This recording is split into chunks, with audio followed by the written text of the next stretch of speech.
Ama sun'iy intellektda o'ziga juft topish rosa trendga chiqdi-yu.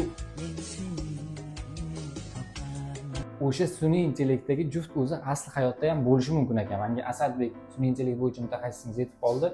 Qanaqa bo'lishi mumkin bu Asadbek? Assalomu alaykum. O'zi tabiatda hech narsa yo'qdan bor bo'lmaydi-yu. Rasmlar ham shu serverlarda yig'ilgan, shu o'zimiz rasmlar yoki kimdirlar yuklagan rasmlardan shu yig'ilib va ular bitta rasm hosil qilinadi neyro tarmoqlar orqali. Shu kimnidir qiyofadoshida uni yuzidan, ko'zidan yoki labidan yoki turgan joyingizga yoki holatga qarab shu insonlarni moslab sizga qo'yib beradi. Ya'ni o'sha ideal juftligimiz bor hayotda faqat uni ko'zi boshqa odamda, yuzi boshqa odamda, burni boshqa odamda bo'lishi mumkin. Xo'p, ikkinchi tomonichi?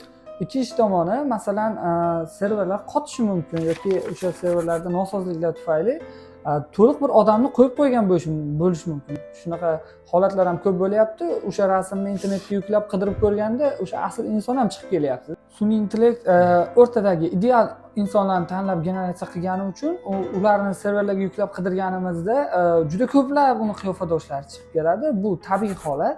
Shunaqa saytlarning birortasini bilmaysizmi? Rasm topib beradigan, masalan Google'da qidiruv, rasm bilan qidiruv tizimi bor, Yandexda qidiruv tizimi bor, yana shunga o'xshagan saytlarda qidiruv tizimlari ko'p.